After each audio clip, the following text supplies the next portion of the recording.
hijo tiene problemas. No lo escuché muy bien. Sí, sí, tengo problemas para ingresar. Entonces, por favor, clases. No lo entendí de nuevo. Tiene problemas y que... Es que lo que pasa es parece que va y viene la señal y no lo estoy entendiendo. ¿Podría repetir? Sí, profesor, lo que le decía es para poder ingresar a las por WhatsApp. Por WhatsApp. No. Pues las clases son por Teams. Sí, profesor, sí, para poder llevar las clases.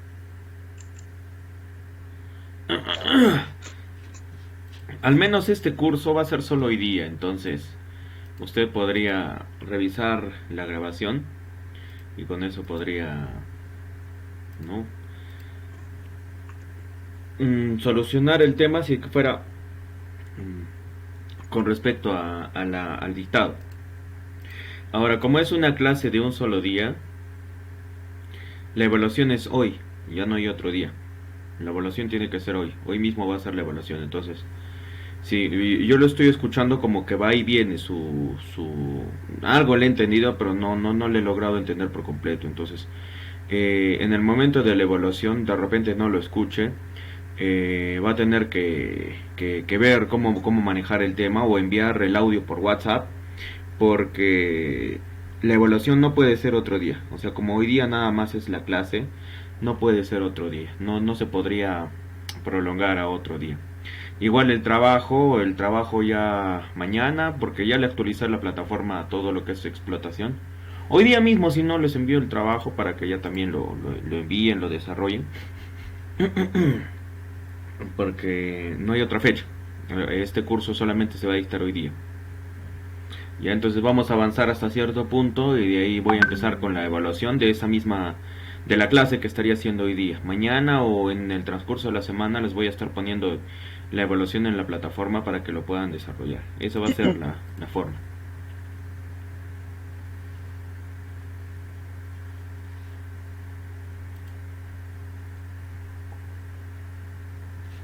Buenas tardes.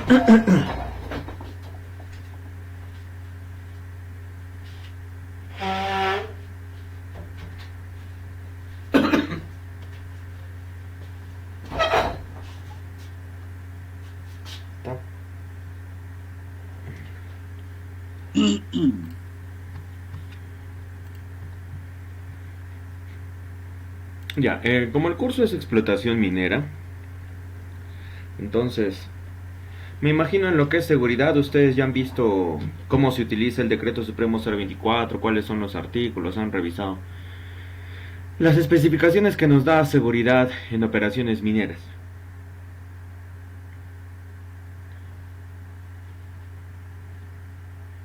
ya sea en Tajo o en subterránea, me imagino.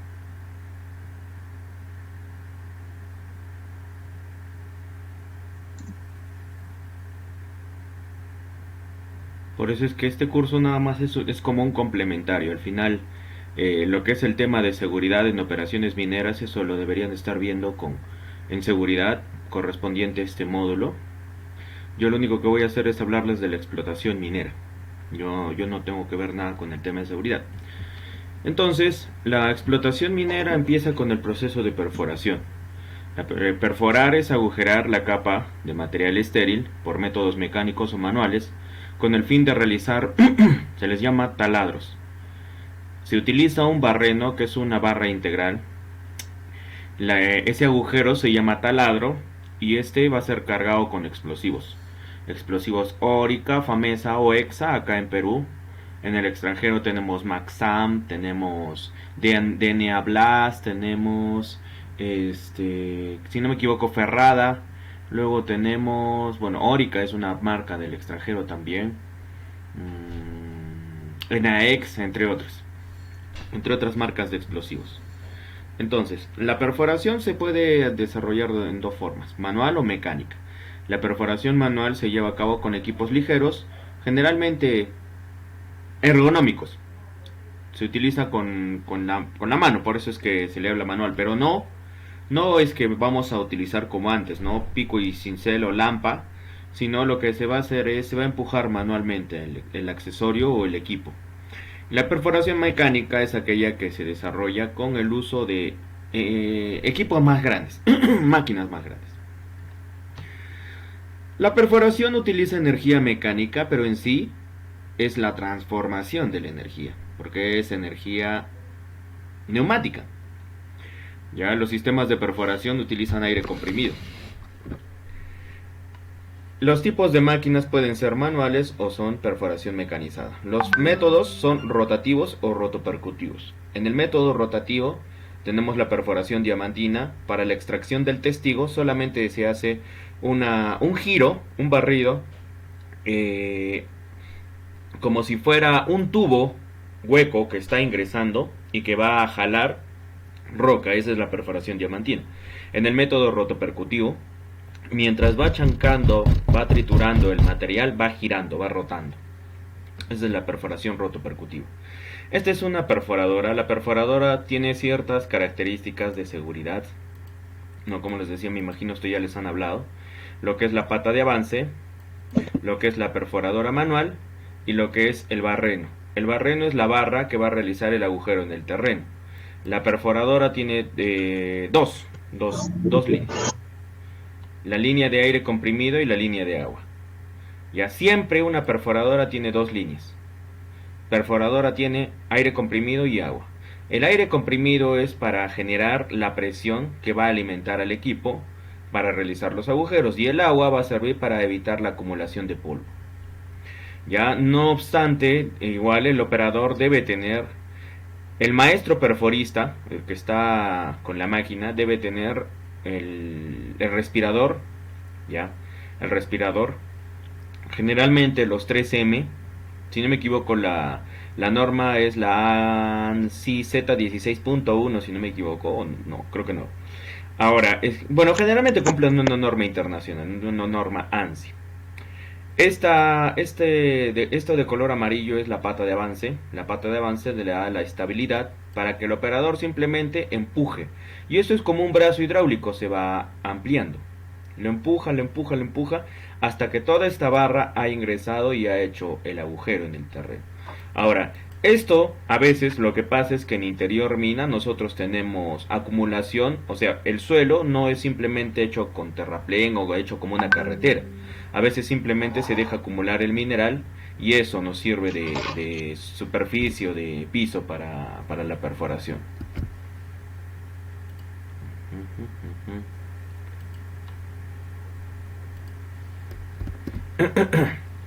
Bien, entonces tenemos la perforación. Primero lo que se hace es, no, esto les había hablado la semana pasada. La topografía lo que va a hacer es tomar en cuenta la dirección de los taladros. Luego de haber tomado esa dirección, luego de haber tomado los ángulos, se utilizan los equipos perforadores. Luego de haber realizado los agujeros, los taladros en el terreno se llenan con los explosivos, y cuando esos explosivos se van a iniciar, ya cuando van a iniciarse, se llama disparo. ¿A qué se le llama disparo? A la actividad de encender la mecha o detonantes, los cordones detonantes, para iniciar la voladura. Luego de hacer la voladura se debe realizar ventilación y luego la carga de los materiales y al final el desatado. Está mal decir desquinche, ya está mal. He escuchado muchos que le llaman desquinche y está mal, no es desquinche. Desquinchar es cuando yo agarro y voy a hacer una labor que me va a servir para que el personal no tenga accidentes. Cuando estamos en subterránea a veces no tenemos el suficiente espacio, la suficiente dimensión en la labor para que puedan pasar los equipos y el personal de manera separada. Entonces a veces se construyen estocadas. Las estocadas se realizan con desquinches. Ya no se llama desquinche a la labor de agarrar una barreta y desatar en el terreno. Me imagino les han hablado del método de desate de rocas porque también tiene que ver con seguridad. Yo les voy a hablar más del proceso, el proceso productivo. Perforación, voladura, carguillo, acarreo, perforación, voladura, carguillo, acarreo, pero no solamente en subterráneo, también en superficie. Ya qué equipos se utilizan, en qué características y qué condiciones, de acuerdo a los estándares de operaciones. Entonces tenemos distintas operaciones que se realizan. Podemos hacer chimeneas, podemos hacer también pernos de anclaje para realizar sostenimiento en la roca. Cuando hacemos un mapeo geomecánico, reconocemos la resistencia del terreno. Se hace un mapeo, porque se necesita reconocer todas las áreas. Si encontramos alguna debilidad en la roca, entonces por condición de operaciones no podemos avanzar si no estamos sosteniendo. Eso lo dice algún artículo del Decreto Supremo. Ahora, lo que pasa es que para nosotros seguir avanzando necesitamos evitar que haya caída de rocas, al menos cuando estamos en subterráneo. ¿Y cómo contrarrestamos eso? Con pernos de anclaje, con mallas, con jackpot, jackpack, con cimbras metálicas, con cuadros de madera, métodos de sostenimiento que principalmente se aplican por seguridad. Más que un tema operativo, es por seguridad. Porque seguridad nos indica, no puedes avanzar la labor. ¿Pero por qué? Decreto Supremo. A ver, leamos el Decreto Supremo. Allá, agarran el Decreto Supremo, buscan qué artículo lo dice y efectúan las labores. Ese es, ¿no? Por eso, yo he subido el Decreto Supremo, pero yo no voy a leer el Decreto Supremo, no me va a alcanzar el tiempo, necesito avanzar las labores. Esta es una malla de perforación. Generalmente lo primero que se hace es se pinta la malla de perforación, luego se utiliza el jumbo electrohidráulico y tienes los ayudantes. A veces los ayudantes están verificando, uno, que el cable que está cargando de energía eléctrica al equipo no haya ningún problema. Otro puede ser el supervisor de seguridad. Después tenemos el topógrafo que estaría tomando mediciones con respecto a la inclinación, el ingeniero, el jefe de guardia y los ayudantes. El ayudante de perforista que va a estar verificando en el terreno cómo se realiza la perforación. Ahora, el supervisor de seguridad no siempre va a estar en las labores. Entonces él pasa verificando cómo se están desarrollando las operaciones. Y todo eso se debe verificar en 4 cosas en sí. Reglamento interno, manual de obligaciones y funciones, Decreto Supremo 024, el reglamento de seguridad y salud ocupacional en minería, y tenemos el último, el mapa de riesgos, y de acuerdo al procedimiento escrito de trabajos seguros que se van a desarrollar todas estas operaciones. Todos esos documentos nos los da seguridad. Estos se les llaman triconos. Bueno, en sí son brocas, son pequeñas. Cuando son triconos, generalmente los triconos se utilizan perforación superficial. En subterráneo se utilizan brocas. Las brocas son aceros, los cuales se van a colocar en el barreno. Se colocan en el barreno, en la barra integral. Y esa broca lo que va a hacer es triturar. ¿Y por qué tiene 2 agujeros? Pues ya les dije los motivos. Aire comprimido y agua. Aire comprimido. Este equipo necesita una compresora. Entonces por acá, no sé si se están dando cuenta, primero acá hay como un carrete, el cual está jalando una línea amarilla. Esa línea amarilla que es energía eléctrica. Pero por el otro lado yo que tengo aire comprimido. Ingresa aire comprimido, lo cual me va a dar la energía suficiente para hacer la perforación. Este equipo debe tener estabilizadores para evitar que pueda tener un avance en la labor. Bien, así se hace, ¿no? Como les había dicho, se pinta la malla de perforación y se realiza lo que es el carguillo de los taladros para luego cargar el material en camiones, volquetes, dumpers, los cuales van a transportar los minerales y desmonte. Acá tenemos una plataforma de perforación, la cual está acoplada en un camión. Ya, y esto igual me sirve para realizar la perforación. Podría de repente hacer con esto una perforación diamantina. Estoy haciendo una toma de testigos. No siempre la perforación diamantina es con un inmenso equipo que va a ir a campo. Ya en ciertas oportunidades son así como camiones, los cuales van a tomar muestras del terreno. Por eso se le llama testigos. Luego de haber hecho operaciones, debemos realizar el sostenimiento del terreno. Pernos de anclaje, mallas electrosoldadas, podemos colocarle pernos jack leg, pernos Swellex, pernos split set, pernos Hydrabol, tenemos cimbras, tenemos cuadros de madera, tenemos ¿qué más? Todas esas especificaciones las dice el reglamento, por eso seguridad es la que se encarga de escribir todas esas indicaciones. Tenemos en algunos casos las abridoras, lo que van a hacer es realizar agujeros en el terreno para poder, no sé, hacer ventilación, iluminación, para poder llevar servicios, agua, electricidad, entre otros.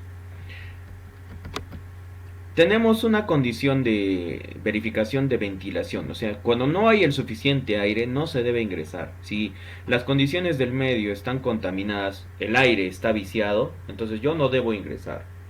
Para eso se debe entonces, primero, se debe mantener, ¿ya? Se debe mantener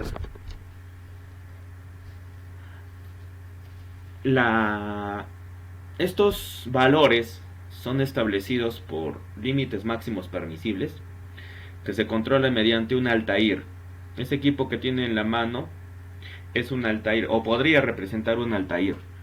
El Altair, primero, necesito mantener los niveles de monóxido, dióxido o gases sulfurosos en valores bajos para que no pueda arriesgar la salud del trabajador. Debo instalar un sistema de ventilación, debo utilizar el sistema de ventilación, debo limpiar las labores, debo limpiar las zonas que podrían tener acumulación de gases, humos tóxicos o de gases remanentes cuando se quedan residuales en interior mina.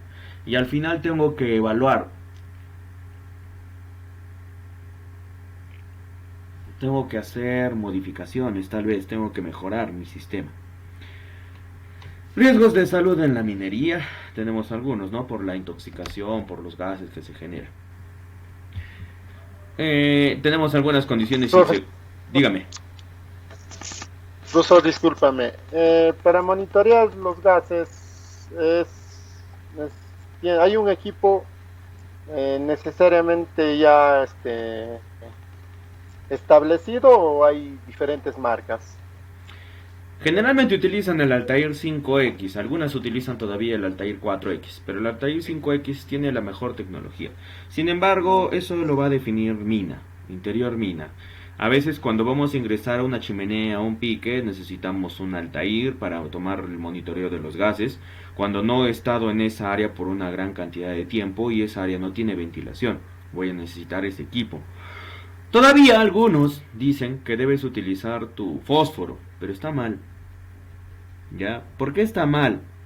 Porque yo no sé si esos gases que se podrían generar, o sea, hasta que prenda mi fósforo, de repente ya estoy inhalando esos gases. El equipo Altair toma datos de manera inmediata y empieza a mandar señales sonoras. Y va haciendo sonidos cada vez más y más y más amplios, lo cual va a generar una alerta.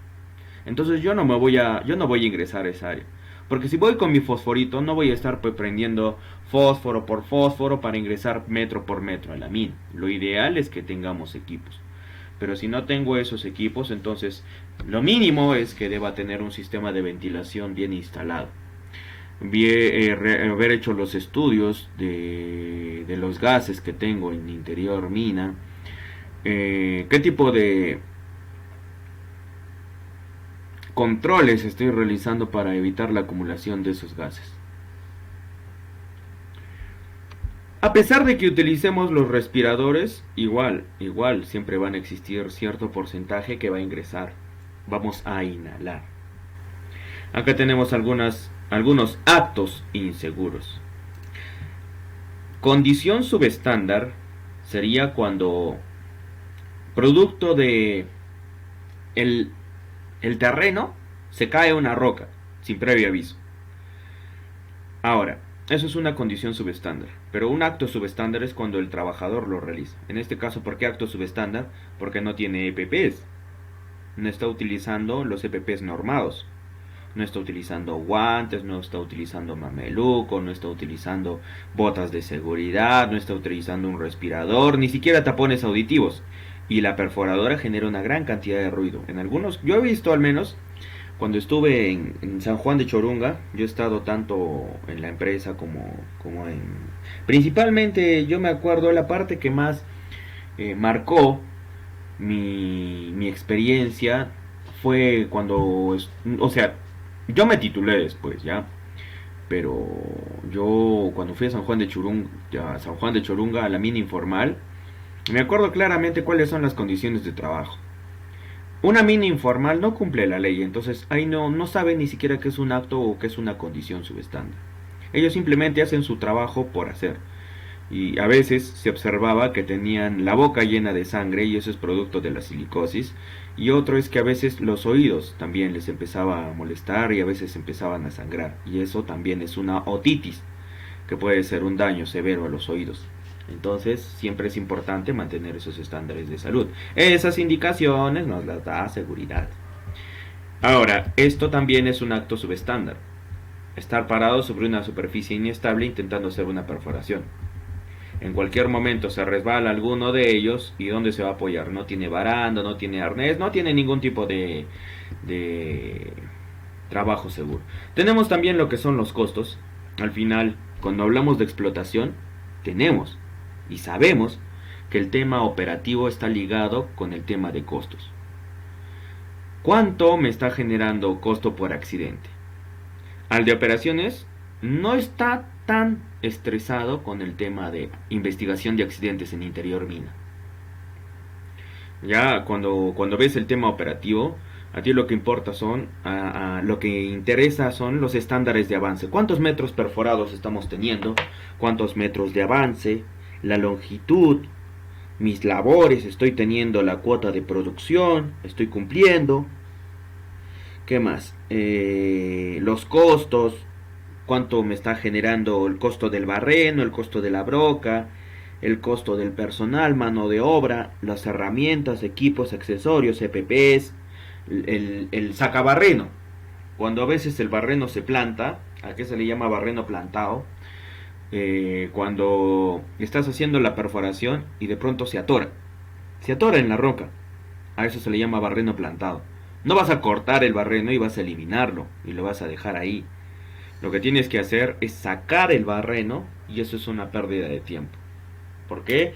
Porque para eso no se puede permitir que el barreno o barra tenga alguna avería. Entonces lo más idóneo que puede hacer esa operación, porque al final siempre vamos a dañar ese equipo. Tenemos costo de mano de obra, costo de tiempo también.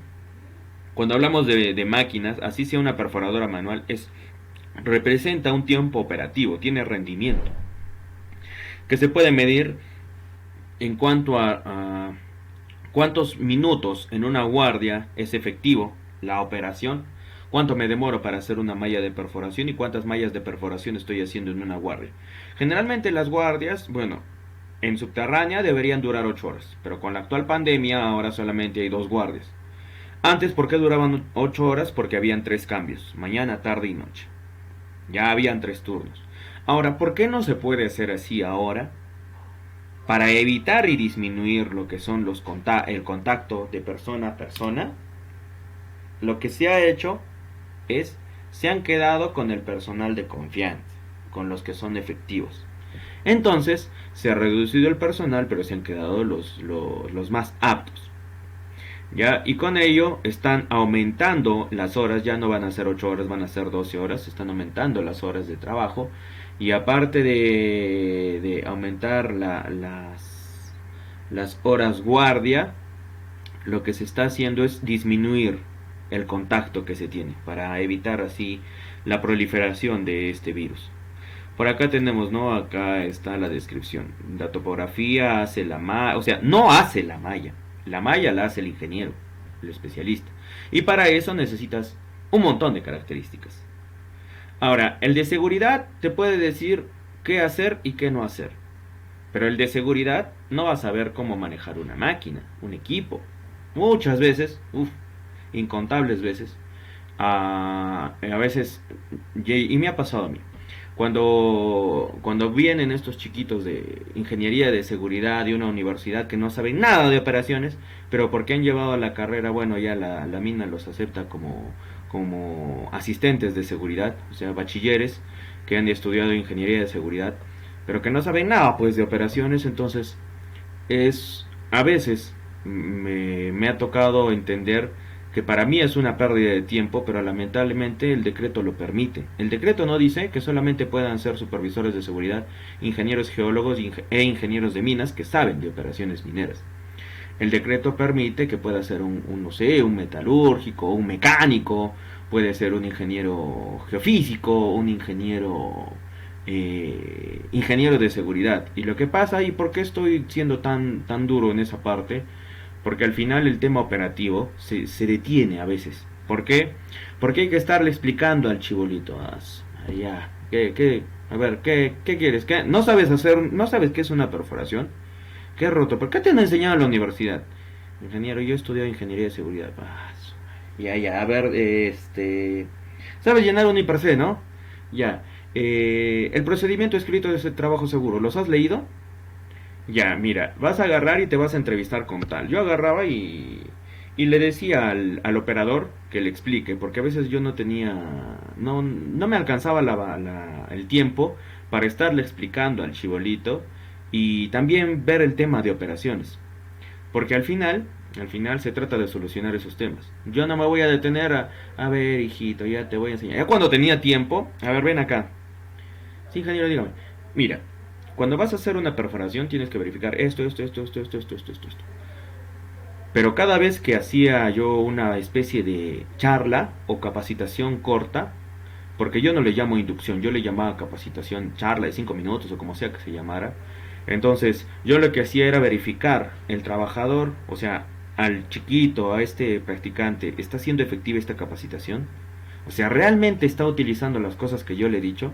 ¿O simplemente ha entrado por un lado y ha salido por otro y ni siquiera se acuerda?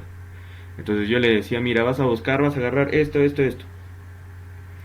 Te voy a evaluar de acá a un tiempo. Pero ingeniero, eso va a estar en mi evaluación para si es que me puedo quedar o no me puedo quedar. Tal vez no, hijo, pero siéndote sincero, si es que no vas a soportar estas cosas operativas, entonces por gusto estás acá. Y así es, o sea, la mina es bastante duro, por eso el tema es así. Tenemos la topografía, lo que es la malla, el equipo, el departamento de mantenimiento que me va a permitir un buen rendimiento. Le llaman disponibilidad mecánica. La disponibilidad mecánica es aquella que me permite tener un alto porcentaje de rendimiento del equipo y una baja cantidad de tiempo perdido, tiempo muerto. Tronadura, en Chile se le llama tronadura, si no me equivoco también se le llama tronadura. ¿Dónde más? Creo que en Colombia se le llama tronadura. En España también se le llama tronadura. Acá en Perú se le llama voladura. La planificación, yo tengo que evaluar los resultados. El plano de perforación. El plano de perforación no lo va a hacer el de topografía. El de topografía sabe hacer la nivelación, sabe hacer las curvas de nivel, sabe verificar la gradiente de la rampa. Lo que hacemos es estudiar la roca. Cuántos taladros se van a colocar, cuántos taladros de alivio, cómo se va a pintar la malla, cómo se van a distribuir los explosivos. Y eso va a depender del tipo de roca. ¿Qué tipo de roca es? Es una roca, no sé, de acuerdo al RMR de 90 a 100, de 80 a 90, de 60 a 80, de 40 a 60, en fin. Tienes bastantes índices, así como les llaman, ¿no? KPIs, pero aplicados a distintas áreas de la operación. Tengo que ver la roca, KPIs de la roca. Tengo que ver el explosivo, igual, KPIs del explosivo. Potencia, energía, gases, porque eso también hay que considerarlo. Luego de haber hecho la perforación y la voladura, ¿no? O sea, topografía, realizado el pintado de la malla, lo único que hacen es eso, deben pintar la malla. Después, quienes lo van a ejecutar es operaciones. Entonces, operaciones se ejecuta la malla, hace la perforación, los agujeros perforados son cargados con explosivo y estos explosivos van a ser llenados en equipos de carguío, transporte y también, si estuviera en algún caso en interior mina, el chancado. Luego tenemos el rendimiento de los equipos, los aceros y equipos. Los aceros de perforación son porque también se va a hacer un estudio de las brocas. O sea, no es que yo agarro la broca y bueno, ya vamos a hacer perforación. No, hay muchos que dicen ser, porque ya saben seguridad minera, dicen que conocen la mina, que esto, que lo otro, pero uno les pregunta, a ver, dime, ¿qué acero de perforación utilizarías para una malla de 42 taladros con 10 pies de longitud? Un rendimiento de perforación de 90%, un rendimiento de voladura de 80%, una sección de 4.5 por 4.5. A ver, cálculame cuántos metros cúbicos van a tener en esta labor y qué tipo de sostenimiento vas a utilizar. Ingeniero, que esto no me han enseñado en la universidad. Hijo, entonces no sé qué te habrán enseñado en la universidad. Y agarran y los dejas fríos y poco a poco, a veces así es, o sea, es un poco duro. A mí me ha tocado así, al menos cada vez ni siquiera me explicaban a mí, yo tenía que buscármelas. Entonces ya la experiencia me ha llevado a entender que uno no todo el tiempo le tiene, no, yo no era el papá ni la mamá ni el profesor de esos alumnos, pero lo que yo hacía era recomendarle. ¿Alguien te ha hablado de lo que necesitabas para venir acá a Mina? ¿Alguien te ha dicho qué es lo que realmente debes buscar? ¿Eres proactivo? Sí, y si eres proactivo, ¿cómo yo te veo ahí 40 minutos en tu celular? Ingeniero, es que es mi tiempo de descanso. O sea, cuando yo era proactivo, yo agarraba a ver, yo me acuerdo eso porque en informal me enseñaron a los golpes.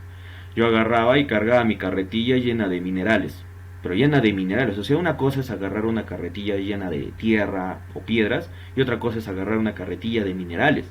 Una carretilla con minerales puede pesar 1.5 veces a 2 veces más de lo que pesa una carretilla normal. Entonces el trabajo es bastante duro y ahí uno entiende pues que, claro, ahí a veces me burlaba, ¿no? Yo hacía una expresión que va a parecer un poco sexista, incluso machista. ¿Qué eres, una Barbie? ¿Qué has venido a hacer acá pues entonces? Ingeniero, ya, a ver, ven, te voy a enseñar, ya. Agarra, a ver. Al menos tienes tu libreta, ¿no? Ya saca tu libreta. Mira, la perforación se hace así. Primero, se agarra, se pinta la malla. Ya, a ver, ingeniero, dígame, ya. La malla, vamos a pintar la malla. ¿Ya pintaste tu malla? Sí, está bien pintada, ¿no? Yo voy a agarrar mi wincha. ¿Cómo la has pintado? Ya. Vamos a ver la dirección de los taladros ahora. Mira tú dónde está posicionándose el equipo y tú tienes que ver como condición de seguridad que los taladros queden paralelos, porque si no quedan paralelos podrías generar una alteración en la roca y al final el problema va a ser para los de operaciones. Y siempre se les dice, no, al final tienes que tú estar atento a lo que pasa. Tú no tienes que confiar en ningún momento en el trabajador. Si el trabajador te dijo que ya pintó la malla, tú le vas a creer. No, agarras y si tienes tiempo, supervisas ahí. Verificas que esté realizando de buena forma la perforación. Porque no siempre se puede estar en supervisión. Entonces, ¿qué pasa? Que a veces el trabajador lo hace como sea. Y comete varios errores. Taladros no paralelos. Se cruzan los taladros. Ahorita vamos a ver cómo es eso de los taladros paralelos. Ya has verificado, mira, ya has estado. ¿Y cómo has verificado el ángulo de los taladros? A ver, ¿qué has utilizado? No sé cómo se llama, pero era una barra. Guiador. El guiador se utiliza para verificar el ángulo de la malla de perforación. Ya, primero, antes de utilizar el guiador, ¿qué has utilizado? No sé, he utilizado dos fierros. ¿Cuáles fierros? Se llama patero. Ya primero agarras tu taladro patero de 4 pies, luego agarras el seguidor y luego agarras el de 8 pies. Primero de 4 pies, luego de 6 pies y luego de 8 pies. No, ¿estoy bien? No, no, perdón. Primero agarras el de... No, está bien. Pero la broca, ¿qué haces con la broca? Ah, tienes que verificar ahí, siempre tienes que estar revisando la broca para saber si va a perforar o no va a perforar, si está afilada o no está afilada. ¿Se puede afilar la broca todavía o no se puede? O ya esta broca hay que cambiarla, hay que sustituirla, hay que llevarla a logística para que ellos vean qué se hace con esta broca.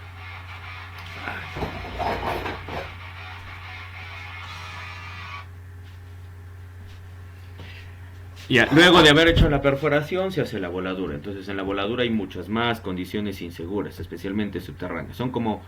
¿Cuántos artículos son del decreto supremo? Son como 20 artículos, creo, en minería subterránea que se utilizan con respecto a minería superficial. Minería superficial son 12 no, del 262, claro. Son 12 artículos nada más en minería superficial, en minería subterránea son 48 artículos. Entonces siempre se debe verificar eso. Esto es una condición de seguridad, yo lo voy a pasar rápido. Perdón, esta es una explicación que da seguridad. Por acá tenemos la inspección. Siempre se debe inspeccionar el terreno, el área de trabajo. Siempre. Ya es algo que todo supervisor, capataz, trabajador, sea quien sea, debe verificar el área de trabajo. También se debe verificar si es que necesita sostenimiento, si es que necesita, no sé, a ver, por un lado tengo la malla electrosoldada. Por otro lado tengo las cimbras metálicas. Por otro lado tengo los cuadros de madera. Y por otro lado tengo el shotcrete, el lanzamiento de concreto con el robot. Por otro lado tengo la iluminación o bueno, lo que sea necesario, ¿no? Lo que haga falta. Si es relleno cementado, relleno hidráulico, relleno detrítico, relleno en pasta tal vez. Estos son algunas indicaciones que da el decreto. Ya, esa es la parte de perforación. Luego tenemos la parte de voladura.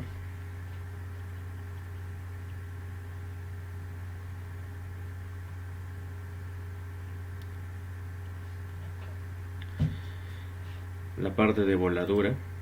Entonces en la parte de voladura. Primero, voladura, ¿qué es? Una voladura, en sencillas palabras, es la fragmentación. ¿Ya? ¿Qué es fragmentar? Tomar un bloque inmenso de roca y disminuir su tamaño.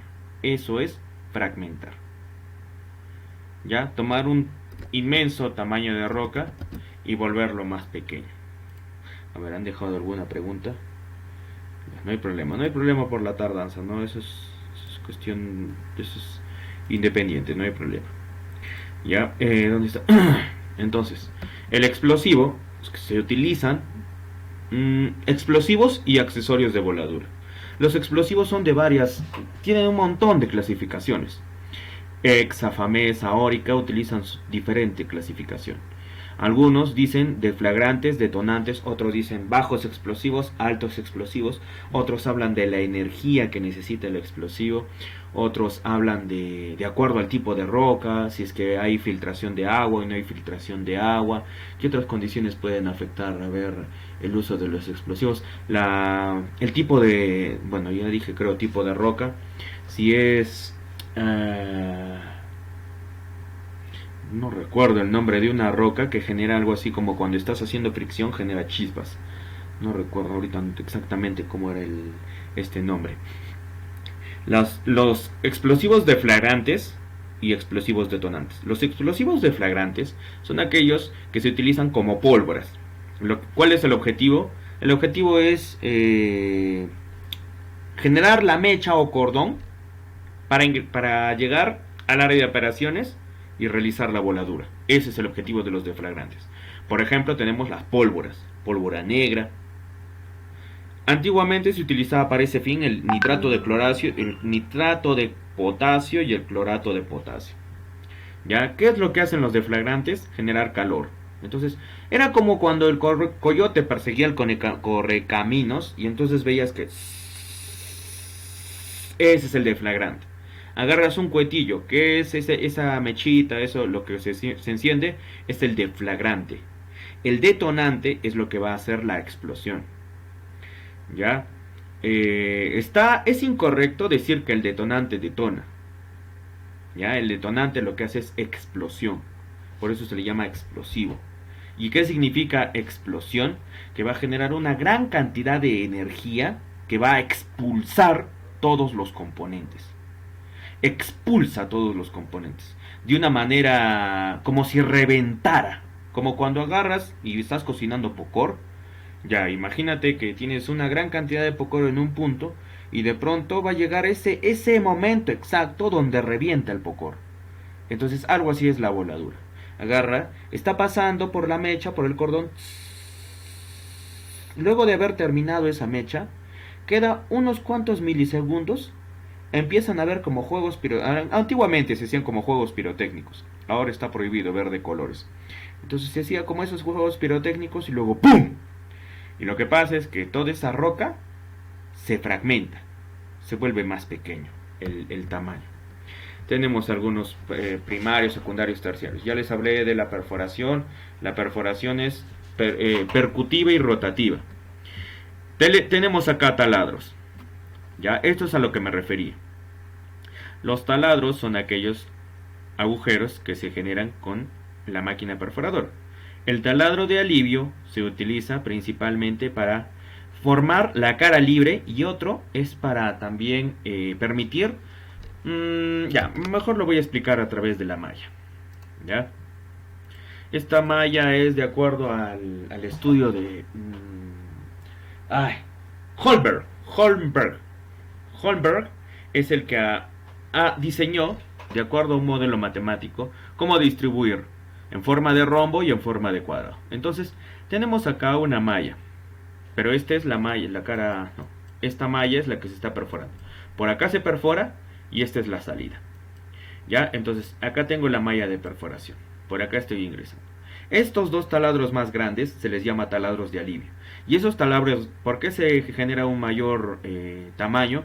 Porque lo primero que se quiere hacer es que estos dos taladros que están al lado de los taladros de alivio generen como una especie de cuña o abertura, como si fuera un rombo. Ya la primera cara va a salir, luego va a salir un cuadrado, luego va a salir otro rombo, luego va a salir otro cuadrado y así sucesivamente. Y al final se le da la forma del arco, o sea, esa forma de túnel o bóveda que ustedes conocen en minería subterránea. Ya, eso cómo se genera por el cálculo de los taladros y los explosivos. Ya, no vamos a entrar en ese tema porque ese tema es demasiada información para una clase que tenemos hoy. Solamente mencionarles que lo que tengo que hacer es observar ese paralelismo, o sea, que la malla que estoy teniendo de entrada sea aproximadamente la misma malla que voy a tener de salida. ¿Ya? Lo alejo. Fíjense, comparen. La parte, esta, mejor lo voy a escribir por si acaso. ¿Ya? Esta es la salida. Ya, acá tengo la salida. Y por acá tengo ¿qué? La entrada. Entonces, ¿qué debemos hacer?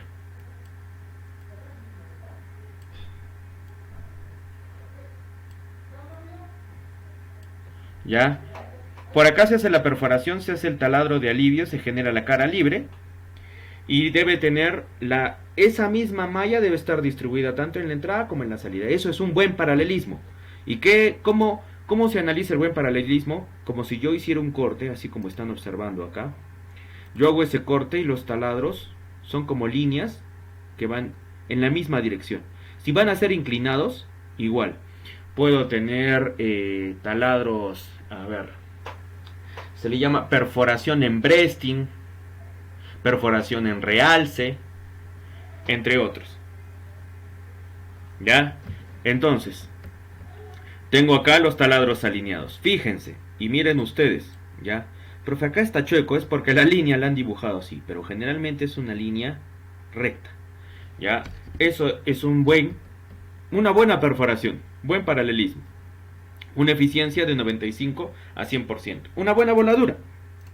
¿Cómo sé que fue una buena voladura? Porque los fragmentos de roca no son muy grandes.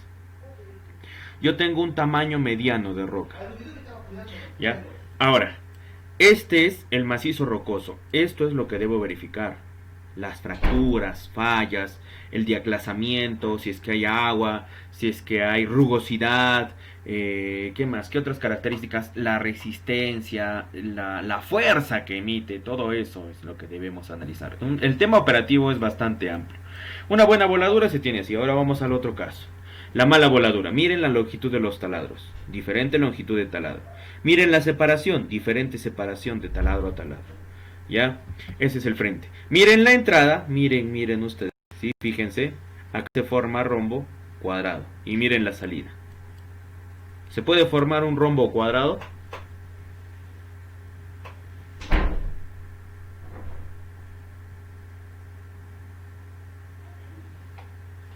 ¿Se puede formar? No se ve ni un cuadrado ni un rombo. No tiene ninguna forma. ¿Eso qué significa? Que está mal hecho. Cuando está mal hecho, vemos que los taladros se pueden hasta cruzar. ¿Y eso por qué se produce? Por la mala supervisión. Si es que no se le supervisa al trabajador, puede realizar mal la perforación. Entonces acá tenemos taladros incluso cruzándose. Y eso, ¿cuál es el efecto más relevante cuando nosotros vemos el paralelismo de los taladros? Que estos cruces podrían generar que en un taladro se haya cargado el explosivo de una manera inadecuada. O que tal vez de acuerdo a las dimensiones es que no nos va a poder salir una buena cara libre producto de la voladura y eso me va a tener problemas al final. Eso es una mala voladura. Entonces, luego tenemos las indicaciones que nos da EXA, ¿no? EXA. ¿Qué nos dice? Que los supervisores deben verificar 10 conductas inadecuadas. La negligencia, la ira, mal humor, consumo de alcohol y drogas, las decisiones precipitadas, la indiferencia, la distracción, la curiosidad, la instrucción inadecuada, la ignorancia, los malos hábitos de trabajo, el exceso de confianza y la falta de planificación. Todo supervisor debe estar presente o debe tener presente que los accidentes ocurren inesperadamente, que pueden ser previsibles, en algunos casos son previsibles, que la capacitación debe ser constante y adecuada en condición sine qua non, que no genere ningún daño para la seguridad y que el trabajo es de equipo con responsabilidad compartida. Ya eso es importante aclararlo. Estos son algunos, ¿no? Acá tenemos el esquema de los explosivos, cómo actúan. Se necesita un encendedor o se necesita un fósforo. Se inicia el cordón. Este tiene una pequeña carga explosiva. Esto es un fulminante. Yo tengo por acá un fulminante. ¿Dónde está mi fulminante? Tengo mi fulminante, tengo un cartucho. Chocolate no tengo. Acá tengo un fulminante, cartucho. ¿Qué más tengo? Bueno, ahí tengo mis cositas. Entonces se le llama mecha armada. Cuando yo voy a agarrar primero este cordón, lo voy a pasar por el fulminante y luego este fulminante lo voy a pasar por el cartucho. El cartucho está hecho como de protección, como si fuera una especie de cartón que va protegiendo el cuerpo. En el interior está el explosivo. Ya en el interior está el explosivo. Entonces se forma un cartucho, se le coloca mecha armada, se llama cuando yo voy a colocar, se le llama, se me fue el término, se le llama,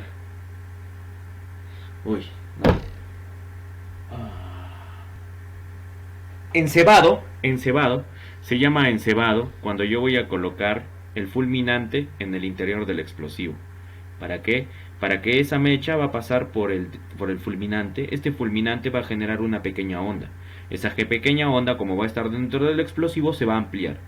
Es casi, ¿no?, como el efecto de impacto y la fuerza de empuje.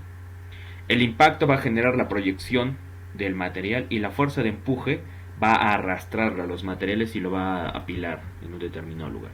¿Por qué son sensibles? La capacidad de reaccionar el fulminante al golpe puede ser, a la fricción. Y la otra, la simpatía. La simpatía es la capacidad de transmitir la onda de detonación a lo largo de toda su masa.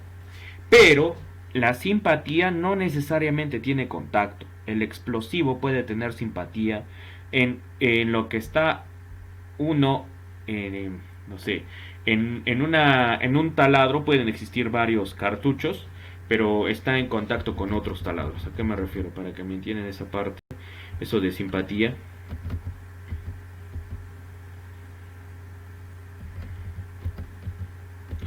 Cuando voy a hacer la voladura aquí,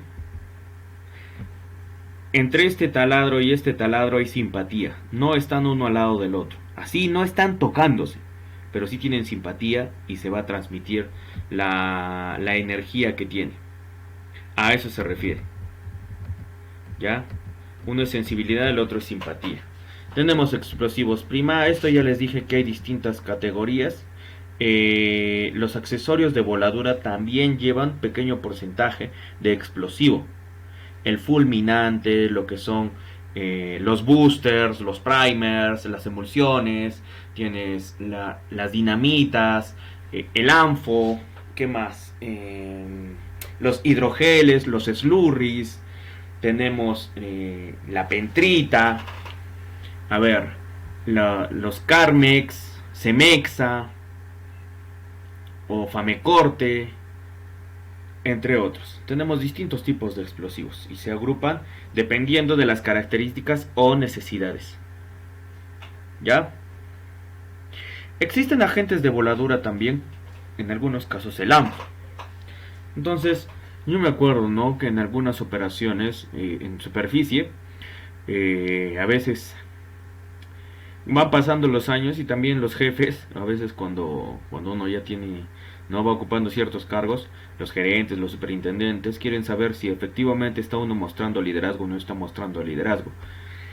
Entonces bajan una carga de ANFO, ya bajan en costales el ANFO. Entonces lo que uno tiene que hacer es agarrar con sus manos y llevar el ANFO. Pero profe, el ANFO es un explosivo. Y si yo lo desplazo, ¿no será que se puede friccionar y que me pueda hacer algún daño? No, porque se supone que el personal está capacitado y entrenado. Solamente los especialistas van a esa área. Ahí no entra el capataz, ahí no entra el peón. Solamente pueden estar los encargados de la voladura, el ingeniero de operaciones y los colaboradores, ¿no?, que en ese caso serían los que van a realizar el cargado de los explosivos. Entonces uno agarra, chapa su bolsa de ANFO al hombro, lo carga, va caminando, agarra y suavemente baja la carga y lo coloca. Y esa carga luego se llena en los taladros. ¿Ya? Pero eso es carga a granel. Hay otro tipo de carga a granel también, con los equipos. Hay inmensos equipos que llenan los explosivos. Ya, esto creo que es ya listo. Mantener, descartar.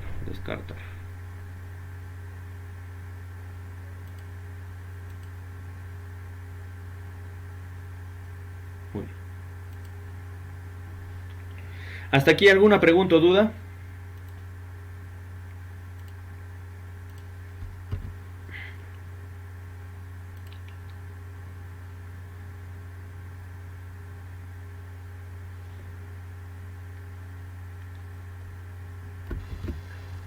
Profesor, buenas tardes. Buenas tardes. Profesor, una consulta. Por cada taladro, dice por cada taladro, Ajá. ¿tiene una cantidad específica de carga de explosiva a cargar? No, eso va a depender Hay de... un peso determinado por 4 pies, 6 pies, 8 pies, 12 pies, Y así o es que sucesivamente. dependiendo del diámetro. No, es que eso depende... No depende... No tiene una... ¿Cómo le llamaríamos? No tiene un parámetro definido. Es que en sí, cuando se hace la malla de perforación y se hace la malla de, o sea, la distribución de los explosivos para la voladura, lo que se toma en consideración es el tipo de roca. Pero recordemos también, ¿qué pasa si encontramos una falla? Entonces yo lo que tengo que hacer es verificar bien la roca. O sea, no es que simplemente el de perforación y voladura conoce, o sea, sabe los conocimientos de perforación y voladura, las distintas fórmulas matemáticas para calcular el número de taladros y el uso de softwares. Principalmente debe ser su experiencia, qué tipo de explosivo de acuerdo al tipo de roca. Eso nos lo recomienda EXA o FAMESA, recomienda. Pero lo que yo debo hacer es verificar mis estándares. O sea, dependiendo de la sección, ¿dónde voy a hacer voladura? En la cortada, en el crucero, en la galería, en el chute, voy a hacer para abrir un pique, para hacer una chimenea, voy a hacer una estocada, voy a hacer un desquinche, voy a hacer un calambuco, una plasta, un cachorreo, va a depender. Ahora, va a depender del tamaño que yo quiera volar de material, o sea, cuántos metros cúbicos o cuántos metros de avance. Y otra cosa, va a depender de si yo quiero cuidar la dimensión de la labor. A ver, vamos a explicarte más o menos. ¿Dónde tenía yo? ¿Dónde estaba esto? Brestin. Por ahí yo tengo una malla de Brestin. Por ahí yo tengo una malla de Brestin. La voy a buscar para explicarte más o menos.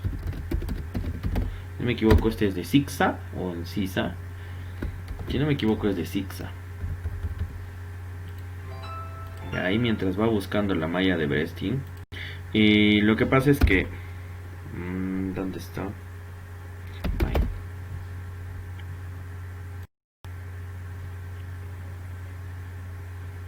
Ya, entonces vamos a hacer un dibujo acá. Ya, permítame un segundo.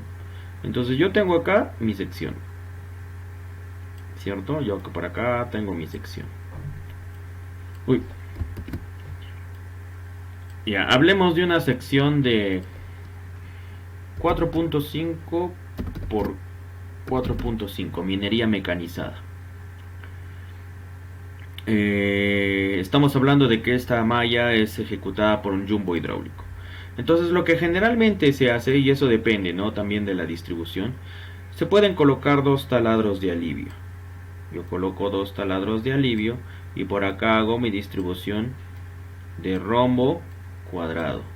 Y eso es una fórmula que yo debo utilizar para hallar esas dimensiones que tenemos. Rombo cuadrado. Y así voy haciendo los cueles, contracueles, los arrastres, las coronas, entre otros. Entonces, una vez que yo he hecho ese cálculo de cuadro, también para hablar de perforación yo necesito hacer un estudio de la roca, porque de acuerdo al tipo de roca voy a utilizar un tipo de broca, dependiendo de cuánta dureza va a tener. ¿Ya? Luego de haber hecho ese cálculo para la perforación, dependiendo del tipo de roca, lo que se debería utilizar es de acuerdo a eso. Pero lo que yo he visto en la práctica es que siguen modelos matemáticos nada más. O sea, se guían a lo que dice el JK Sin Blast, el To The Bench o el JK... ¿Cómo es? JK Sin Blast y el JK... No, To The Bench. Y no me acuerdo cuál era el otro programa. Que te dice cuánto debes hacer, cómo debes hacer para la carga. O sea, la columna explosiva. Ya, pero la experiencia, y yo ahora me estoy desenvolviendo en una empresa que hace diseños geomecánicos de voladura. Entonces, para hacer el estudio, nosotros analizamos la roca, la rugosidad, propiedades elásticas, resistencia a la compresión, resistencia a la tracción. Tal vez por ahí hablamos del RQD, el RMR, el Q de Barton y todos esos estándares geomecánicos para realizar el estudio de esto. Entonces es así que nuestras mallas son más óptimas. ¿Ya? Y de acuerdo a esa roca yo puedo hacer el cálculo de el explosivo que voy a utilizar. Solamente tomando esas características. ¿Qué va a pasar si por acá encuentro una falla? Recuerda que una falla es una alteración en el terreno. Si yo estoy perforando, y eso lo sabe el perforista, entonces es una condición insegura.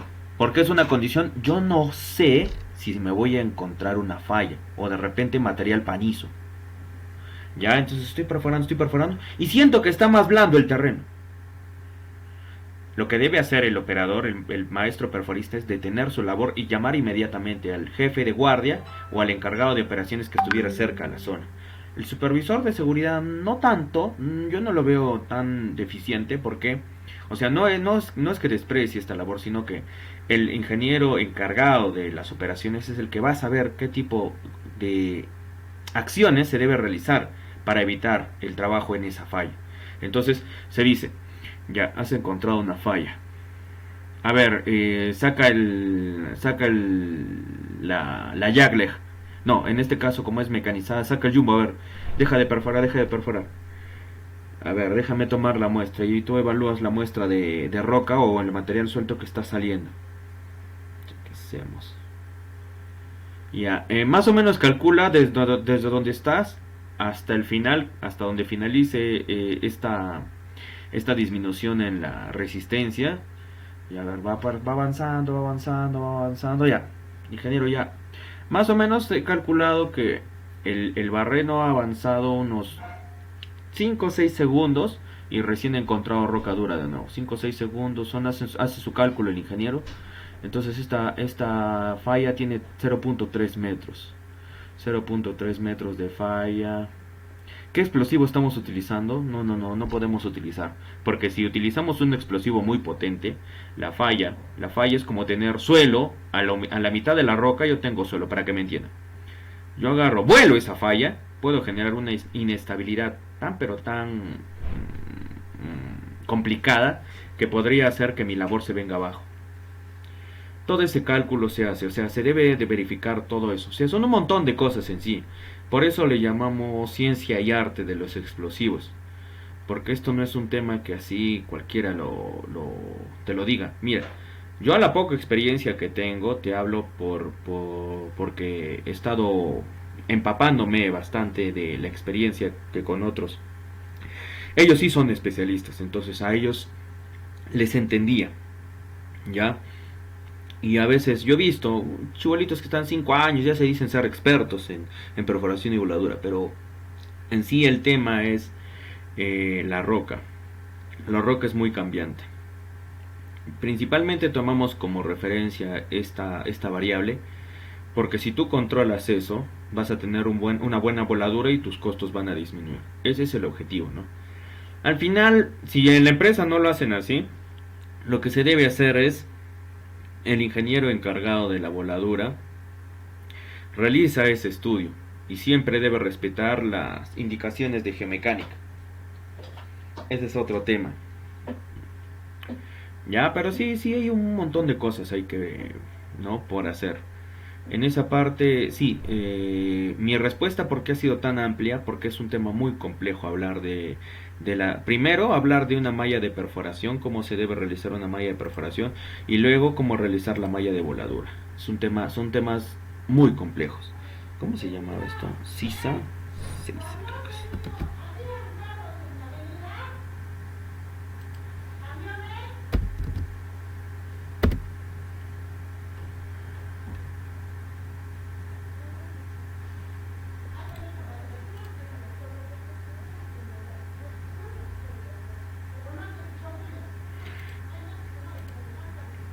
Ya, vamos a... Sí, yo intenté explicarte de una manera sencilla, pero el tema es muy complejo. Entonces, ahí hay un montón de cosas que hay por hacer. ¿Ya? ¿Dónde está? Para el tema de carguillo y acarreo, ¿cómo es? Me gustaría, no sé qué tan buenos sean ustedes para los cálculos matemáticos, pero ojalá pueda hacer una pequeña práctica. Eso no lo voy a tomar al examen, pero mi experiencia me hace entender que ustedes no se trata de que sepan mucha teoría. En mina existen muchos ingenieros que son muy teóricos, pero al momento de solucionar los problemas, los prácticos, o sea, los que van a tomar decisiones apropiadas en momentos críticos, son los que poco a poco van demostrando más eficiencia y van ascendiendo. Entonces yo quiero ir a esa parte. O sea, el curso de explotación minera, para ustedes que ya tienen experiencia trabajando, no se trata simplemente de decirte, ¿no?, qué equipos utilizar o qué medidas, sino, por ejemplo, ¿qué puedo hacer yo en un proyecto donde tenga 30.000 cubos en una área donde estamos zarandeando el material y tenemos un cargador frontal. El cargador frontal va a llenar 4 volquetes. Los volquetes van a tener un aproximado tiempo de ciclo de 30 minutos. El cargador frontal se va a demorar 2.30 segundos, 2 minutos 30 segundos para hacer un ciclo de trabajo. Si tengo 30.000 metros cúbicos y la capacidad del cargador frontal es 15 metros cúbicos y la eficiencia del operador es 90%, entonces ¿cómo puedo hacer yo para calcular en cuánto tiempo estaría moviendo esos metros cúbicos? El rendimiento por guardia, el rendimiento por día, el rendimiento por mes, después las toneladas también, ¿cómo voy a hacer ese cálculo? Todo eso no es muy complicado, es como hablar de matemática. Ya ahí entra mucho la matemática. Principalmente yo he podido, yo a veces he capacitado en esa parte porque para mí es muy fácil hacer los cálculos. Pero el detalle es que entra ahí el criterio. Mucho entre el criterio. Siempre en operaciones entre el criterio. Y hay que ser muy criterioso para tomar decisiones. Y especialmente hay que ser muy frío para tomar decisiones que son relevantes. ¿Ya? Es que en el curso de explotación minera nosotros vemos 16 temas en sí. Cuando se hace el curso completo de 4 meses, se hacen 16 temas. Primero se hace perforación, luego se hace voladura, luego se hace carguío y acarreo. Yo lo que voy a intentar hacer es explicarles con ejercicios. De ahí se ve metalurgia, métodos de explotación subterránea y métodos de explotación superficial. Todo eso se ve en el curso de explotación minera que yo dicto en el instituto. Ya lo que yo he hecho, ya he visto perforación, voladura, ya hemos visto. Hace bastante tiempo les explicaba, ¿no? Cómo era los minerales, la formación rocosa. Entonces vamos a avanzar rápido esa parte. Lo que quiero es hablarles de metalurgia, metalurgia del oro, metalurgia del cobre, metalurgia del hierro, y nos metemos a lo que es métodos de explotación y después de eso hacemos la evaluación. ¿Ya? No me estoy tomando mucho tiempo de descanso porque es mucha información. Entenderán que para hacer un curso de explotación minera a veces en estas 5 horas, incluso yo digo 5 horas es muy poco.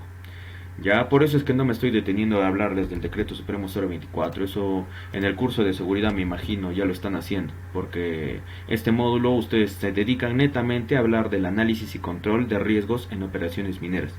Entonces ustedes deben, me imagino, ¿no? A esta parte lo único que están haciendo es fortalecer sus conocimientos de operaciones. El tema de seguridad ese es otro tema, ese es hablar en otro idioma. ¿Ya? La metalurgia, ¿qué hace la metalurgia? La metalurgia es la ciencia de concentrar el mineral. Minerales. ¿Ya? Minerales. Si hubiésemos tenido esta clase así, no habría pandemia, yo les habría llevado mis muestras minerales. Yo tengo chalcopirita, pirita, tengo, no sé si tengo o no tengo oro, tengo azurita, tengo cuprita, tengo cuprita, tengo, si no me equivoco, el verde es malaquita, epidota, no me acuerdo qué tantos minerales tengo ya, pero acá en mi casa dicen bota esas piedras, pero en sí pues tienen un contenido importante.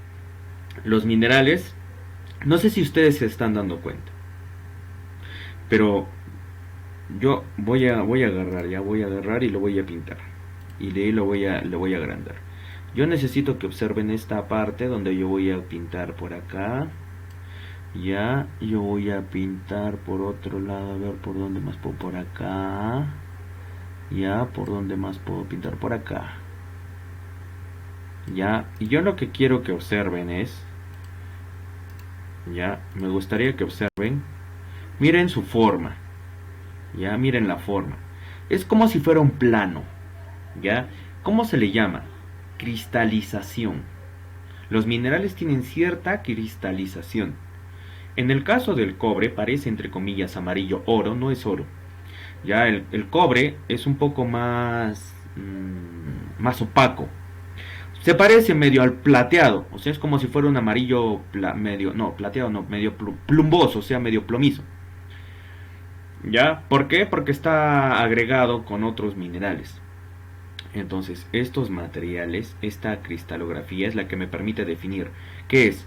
La pirita y la chalcopirita tiene una, no es granulometría, tiene estos cristales definidos, como si fueran cubos.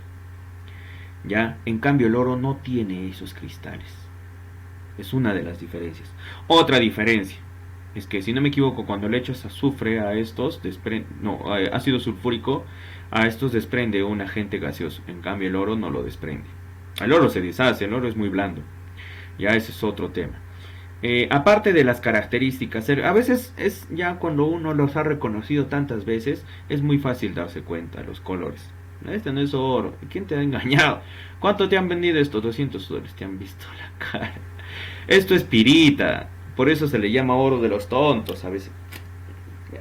Pero a veces cuando en el instituto me decían, no, profe, le vendo esta parte de oro. A ver, vamos a hacer una prueba, a ver. Pero para hacer la prueba me vas a tener que regalar la muestra. Les decía, profesor, no sea malo, profe. ¿Cómo me va a pedir una muestra de oro? Si quiere le regalo otro material. Permítame un momento, permítame un momentito. Entonces, voy a mantener esto. Lo que se hace es, se verifica bien los colores y las formas. Los minerales tienen formas definidas, y como su génesis es así establecida, no pueden modificarse. O sea, no me pueden decir que el oro es color que parece cobre nativo o chalcopirita. O bueno, acá se conoce como calcopirita, pero es lo mismo, calcopirita o chalcopirita. ¿Ya? Si no me equivoco, sulfuro doble de cobre y fierro, y la pirita es sulfuro de cobre, si no me equivoco nada más. Si no estoy mal de acuerdo a la fórmula química. Ahora, estos minerales contienen cobre. Ya, profe, parece oro, no es oro. Ya, no es oro, es cobre. En grandes cantidades. Tenemos distintos tipos, en distintos colores de minerales. La chalcopirita o calcopirita generalmente es un color amarillo verdoso. Ya, luego tenemos la cobelina, este sí es un color verdoso. La digenita, color oscuro negro. La enarguita, que pareciera algo así como si fuera un tronco que está teniendo ahí como rayas. Ya, la bornita, este es un mineral que tiene iridiscencia, se le llama pecho de paloma, porque cuando lo pones a la luz del sol, se muestra. ¿Alguna vez has visto el pecho de una paloma cómo brilla si lo pones al sol? Entonces más o menos tiene esa iridiscencia, se le llama. Ya la bornita no tiene un color definido, tiene un montón de colores como si fueran morados, azules, anaranjados, amarillos, incluso a veces hasta verdes. Ya, pero como en un brillo especial. Y la calcosina, todos contienen cobre. Principalmente los que se extraen son los sulfuros, o sea, Cerro Verde, Toquepala, las minas que extraen cobre, principalmente trabajan con los sulfuros porque es el que tiene, algunos dicen, tiene la mayor concentración. Entonces, y por el otro lado, tenemos a los óxidos. Y ellos no tienen la suficiente concentración. Aparte que para procesar los óxidos necesitas mayor cantidad de procesos. Ya. Tenemos división de 3. La metalurgia se divide en 3 partes: la piro, la hidro y la electro. La pirometalurgia es la que utiliza la temperatura, utiliza elevada temperatura. Ya, la hidrometalurgia utiliza fluidos, no hablemos solamente de agua, fluidos, mezclas. Y por último la electrometalurgia principalmente utiliza electricidad, ya, para obtener los cátodos de cobre. ¿Cómo se obtienen los cátodos de cobre? Por electrometalurgia. Entonces tenemos la exploración geológica. Primero se hace la exploración, se buscan los yacimientos minerales. Luego de haber hecho la exploración, se hace la extracción o explotación. Luego de haber hecho perforación, voladura, cargueo y acarreo, se lleva a la planta metalúrgica para pasar por el proceso de concentración. Se le hace la lixivia, o sea, primero pasa por una serie de procesos de chancado y molienda para disminuir el tamaño hasta dejarlos finos. Luego se le van agregando distintos tipos de químicos para preparar la muestra. Se le funde, se le electrorefina y obtienes el planchón de cobre. Ya acá tenemos, ¿no?, más o menos cómo va avanzando la concentración del mineral. El mineral empezó con 1 a 2% de cobre. Luego va procesándose la extracción, trituración, concentración, llega en los concentrados al 20 o 30%. Luego sigue avanzando en la mata 30-45%, cobre blister 98%, los cátodos al 99.9%. Y estos son los que ya se venden y se importan. Perdón, se exportan. Acá tenemos el proceso. Yo lo explico a través de esta imagen. Entonces, un camión minero descarga el material en un chancador. Y este chancador con quijadas va a fragmentar, o sea, va a tener tamaños menores. Va triturando, ¿ya? Son como quijadas, ¿ya? Como cuando estás comiendo. Va triturando. Acá cuando ingresa, imaginemos, acá tienes 2 pulgadas de tamaño. Por acá tienes media pulgada. Por acá tienes 1/8 de pulgada. ¿Ya? Poco a poco se va haciendo más pequeño. Cerro Verde utiliza chancado primario, secundario y terciario. Molienda utilizan molinos de bolas, molinos de barras y molinos SAC, si no me equivoco. No, molinos de bolas principalmente. ¿Ya? Entonces, luego de que ha pasado por ese chancado, ahora se le lleva al molino. En la molienda van a colocarse inmensos bolones. ¿Para qué? Para que ese material que ya había sido fragmentado ahora se vuelva fino. Pero en la molienda ya se le va agregando, ya se le va humedeciendo. Ya con agua y aditivos. Luego pasa por el proceso de... O sea, todos estos molinos lo que van a hacer es obtener los finos. Ya los finos mezclados con agua, entre comillas. ¿Ya? No es agua. Es un material que lleva diferentes componentes químicos para preparar la muestra y para que pueda llegar a su máxima concentración. Luego pasa por el ciclón clasificador y lo que hace es, como le habías agregado un líquido, entonces necesitas calentar la muestra. ¿Para qué necesitas calentar la muestra? Porque a veces en el agua hay impurezas.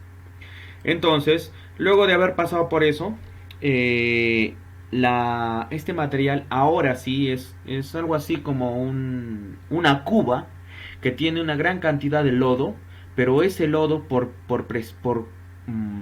con condiciones y características específicas de mina, empiezan a flotar burbujas. Y esas burbujas que empiezan a flotar tienen la mejor concentración.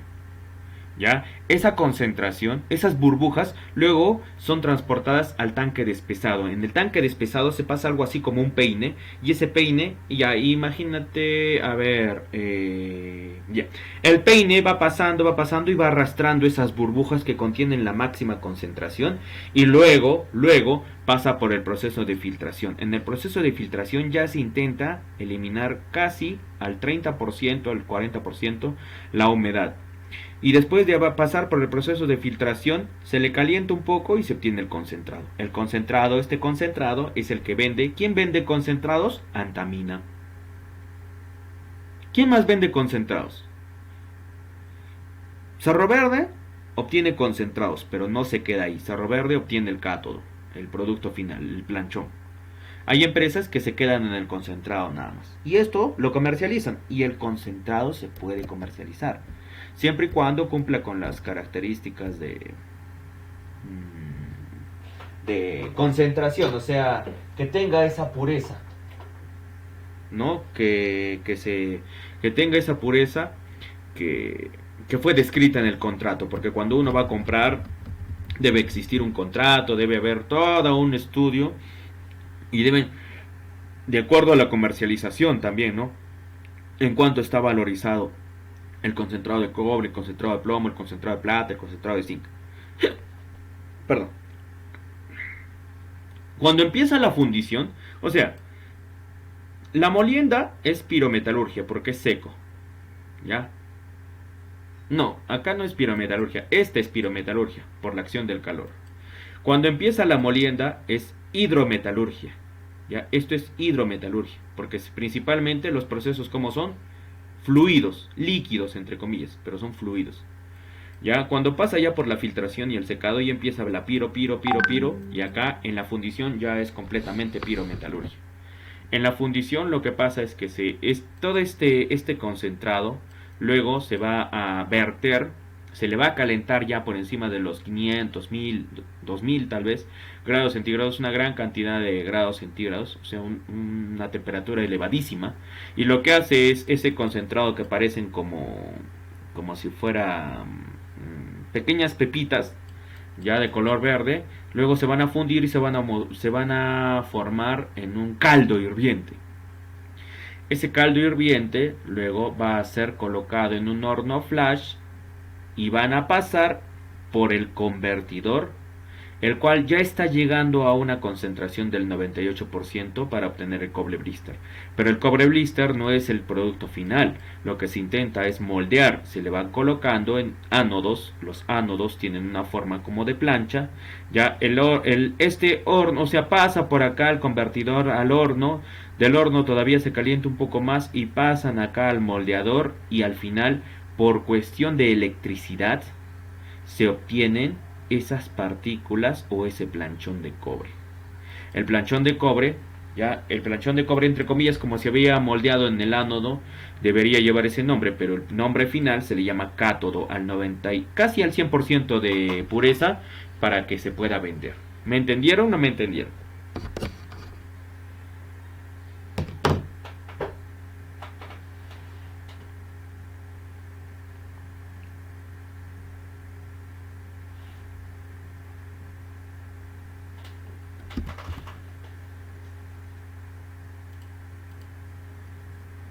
Dígame, adelante, adelante. ¿Quién está levantando su manito? Adelante. ¿A cuántos metros se ponen los trabajadores? ¿De dónde? ¿De dónde, Freddy? ¿Del frente de trabajo? Si estás hablando del frente de trabajo, ¿a qué te refieres? ¿A cuántos metros se ponen los trabajadores? ¿Preguntas? ¿Dudas?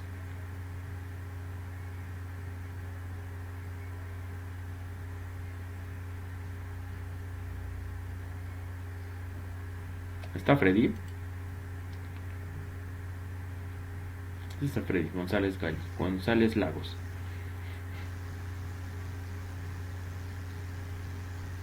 ¿Hay más preguntas? Disculpa, profesor, esa pregunta la hizo, creo, Bandera de voladura. Ah, ya.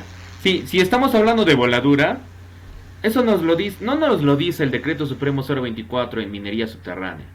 Pero cuando nosotros hablamos de minería subterránea, la voladura no es que en sí haya una cantidad de longitud, sino es el tiempo que se va a requerir.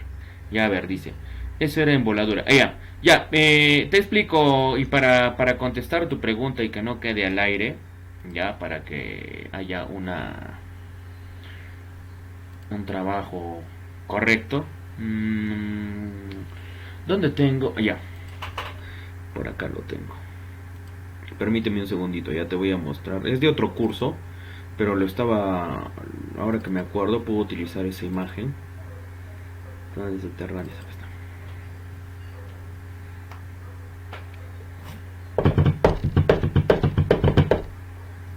Ya.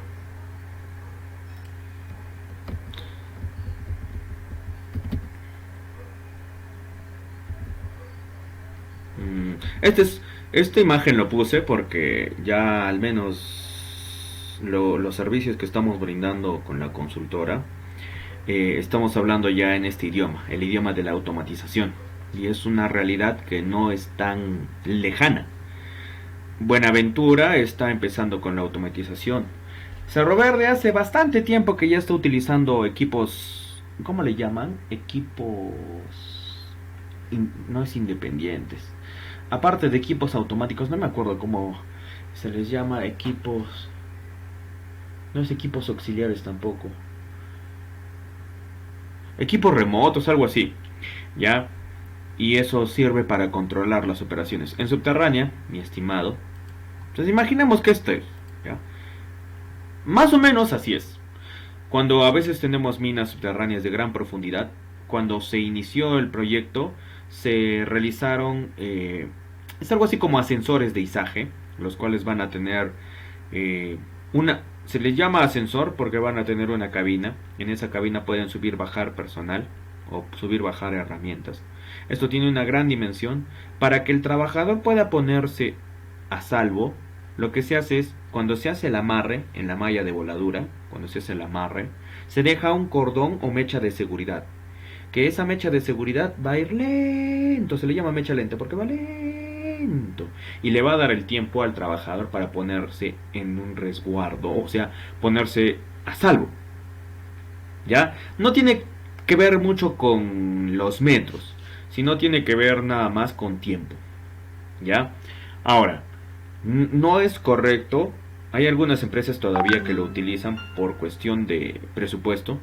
Hay algunos que no conectan toda la malla de voladura a una mecha de seguridad. Lo que hacen es simplemente cargan taladro por taladro. Eso sí es un acto subestándar y una condición, porque no se le está entregando las herramientas suficientes para realizar ese trabajo. Y ahí sí podríamos tener un riesgo bastante potencial. Ya no tiene tanto que ver con la longitud que yo estoy. Pero si estamos hablando de longitudes, si está acá la voladura en un radio aproximado en subterránea de 10 metros, será que podría proyectar el material. Pero como no tiene aberturas por todos lados, entonces lo proyecta hacia el lado donde está, abierto. Por eso se le llama cara libre. Expulsa todo el material hacia la cara libre. Si el trabajador está por ahí, sí podría generarle un daño.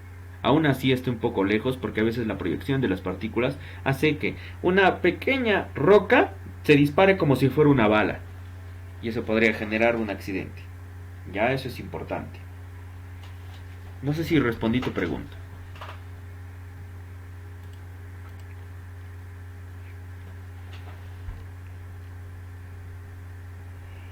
Ya, en mi caso, yo hablo en los dos idiomas. Yo hablo en el idioma de seguridad y en el idioma de operaciones. Sin embargo, uno tiene que saber, ¿no? Cuando uno está en operaciones, se dedica a operaciones. Cuando uno está en seguridad, se dedica a seguridad. Hay algunos que sí también empezaron como seguridad y luego han ingresado a operaciones. Bueno, a mí la verdad esta carrera mi carrera me agrada demasiado. Vamos a terminar con esto ya.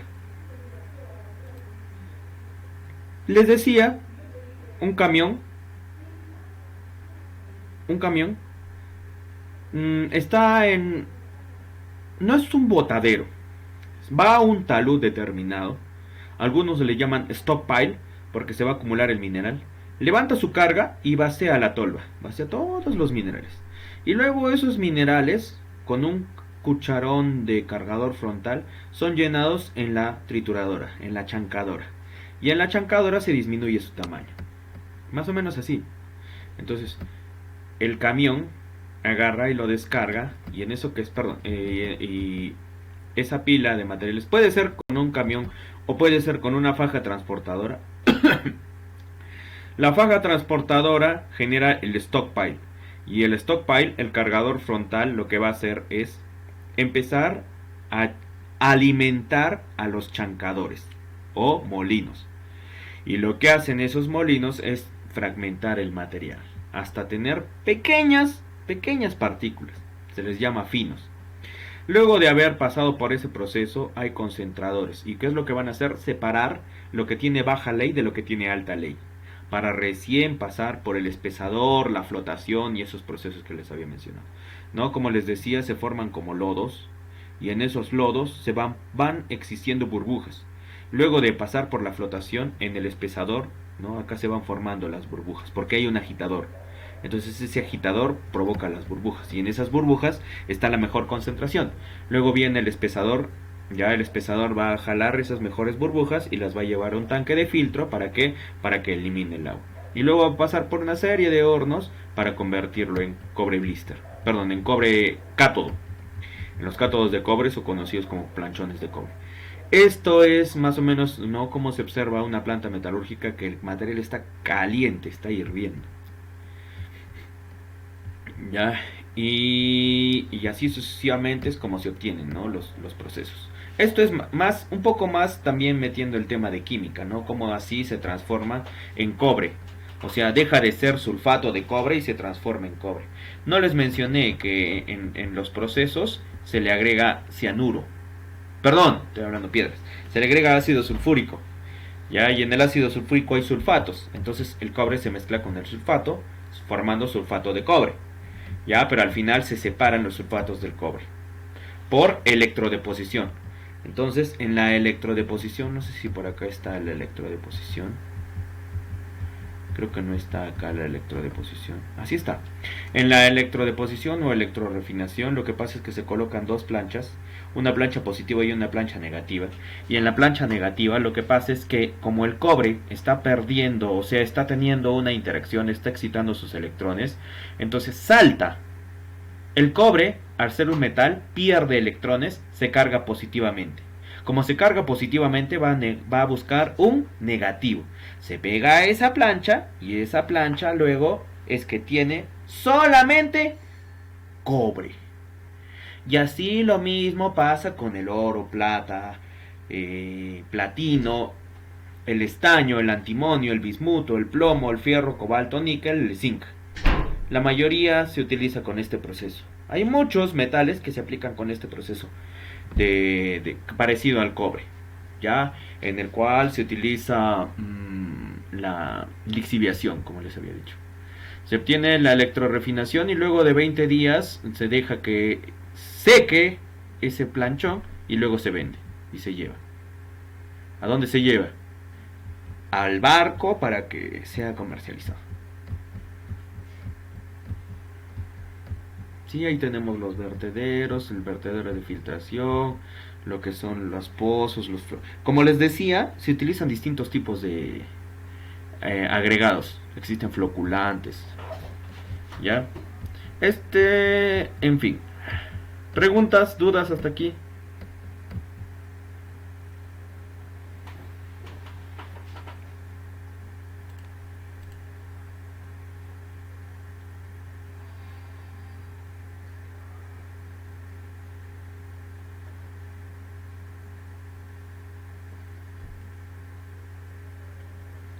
No hay, ¿no?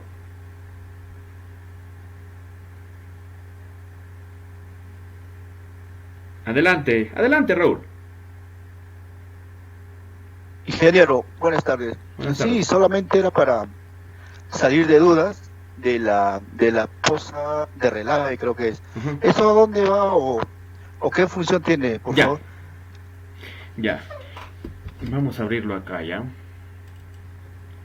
Al toque nomás.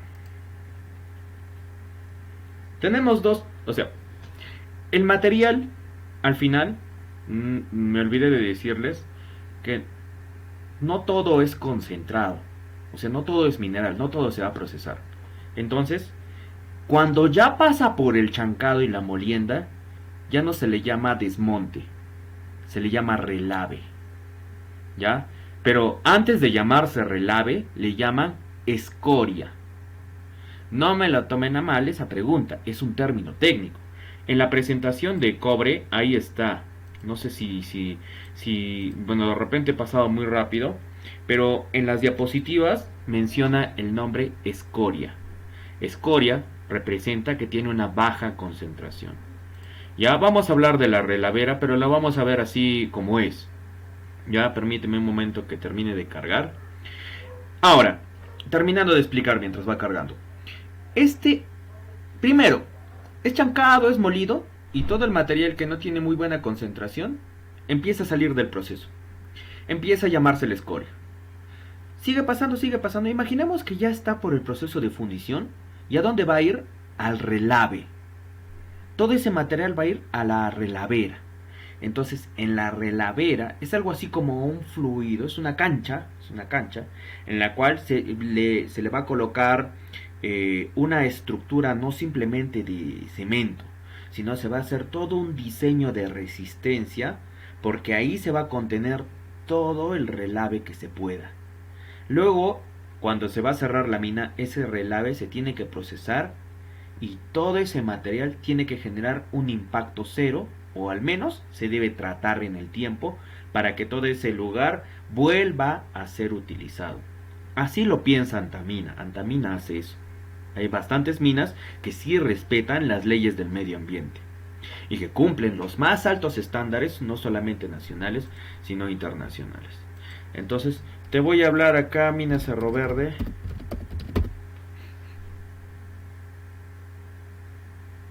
Ya, ¿dónde está Cerro Verde? Si no me equivoco.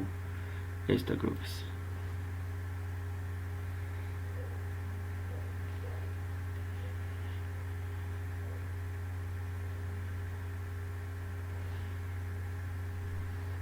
Ya, entonces, acá está la mina Cerro Verde. Si se observa, se está observando la imagen.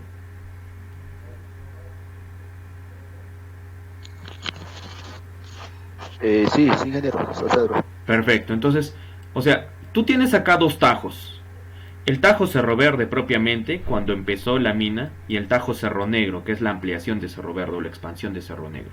Perdón, la expansión de Cerro Verde. Entonces, como ha ido avanzando con respecto al tiempo, se supone que su presa de relave también tiene que aumentar. Imaginemos que esta presa es la presa de relave, esta presa que parece, esto de acá, que parece de color oscuro. ¿Ya? Y cuando nosotros hablamos de material que es tratado con cianuro, perdón, con ácido sulfúrico, en el caso de oro con cianuro, en el caso del cobre con ácido sulfúrico, se le pone una geomembrana, si no me equivoco se llama geomembrana, ¿sí? Que es una protección entre comillas de plástico, pero es un biopolímero. Y lo que hace es impedir que el líquido pueda filtrarse y pueda tocar el agua subterránea y podría contaminarla. Así es más o menos la disposición que se hace de los relaves. No solamente se le hace esa disposición, se le puede tratar para poco a poco tal vez, ya no va a servir como material de mineral, ya no lo voy a procesar, pero lo puedo chancar y lo puedo ir rellenando en las labores que voy cerrando, porque no todas las áreas van a quedar abiertas. Acá por ejemplo, si tú te alejas, es una gran extensión Cerro Verde, mira, todo esto es Cerro Verde. ¿Ya? Entonces cuando yo voy avanzando y ya quiero cerrar las labores, lo puedo rellenar con el desmonte. Pero lo ideal es que lo que deberían hacer es procesar ese desmonte y remediar el ambiente. O sea, deberían generar un impacto positivo en vez de un impacto negativo. Si no me equivoco por acá, o sea, sale más o menos el circuito es así. Sale de acá de la zona de operaciones mina, sale de la zona de operaciones mina y se dirige por acá, me parece que esta es la planta, me parece. ¿No? Por acá yo veo las celdas de flotación, por acá puedo ver sí, pues estas son las celdas, va pasando por las fajas, acá tienes el stockpile y de ahí no van formando los cátodos y así sucesivamente. Y es que es así, o sea, yo no puedo creer que la zona de la planta va a estar a 20 kilómetros, no tiene que estar cerca. Incluso no sé si se dan cuenta, y no sé si me permitirá dar la imagen. Acá por acá sale, ¿no? Sale el camión, salen los equipos. Y por acá hay una faja. Hay una faja que yo puedo alimentar este circuito de acá, hago caer el material. Por acá pasa la faja. Pasa todo el recorrido la faja, sigue pasando la faja y se forma el stockpile. Y este stockpile va a ser alimentado hacia acá, hacia la planta. Más o menos así es la distribución. Ya, espero haber respondido a tu pregunta. Ingeniero Carlos, disculpe, entiendo que entonces ese material es un material ya deshecho para después hacerle el cierre o la recomposición del terreno, Sí, ¿verdad? sí, sí, sí. Se supone que debe tener los más altos estándares de resistencia en el terreno. Para hacer una presa de relave se tiene que realizar un estudio del suelo para que no haya problemas como lo que pasó en Cobriza. ¿Dónde es Cobriza? Huancavelica, creo. Huancavelica, si no me equivoco, por el río Mantaro, que la presa de relave no soportó el material y terminaron cayéndose como más de 1000 metros, creo que era más de 10.000 metros cúbicos. Incluso ese reportaje está en internet. Ya, y que se supone que para eso contratan especialistas.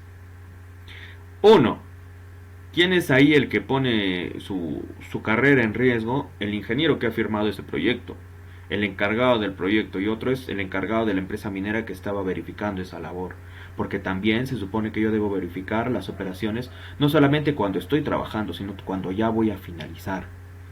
Exacto, eso es lo que se hace. O sea, la presa de relaves es como contener el material para cuando yo cierre. Ese es uno de los objetivos. Algunos tienen el relave, ya tienen el relave, poco a poco van acumulando el relave, van acumulando. Luego empiezan a tratar el relave y empiezan a rellenar ciertas zonas. Y luego lo que intentan hacer es reforestar toda esa zona. Acá estamos en pañales todavía con lo que es responsabilidad medioambiental. Hay pocas minas que en sí se comprometen. Pero si tú ves los ejemplos del extranjero, no me voy muy lejos.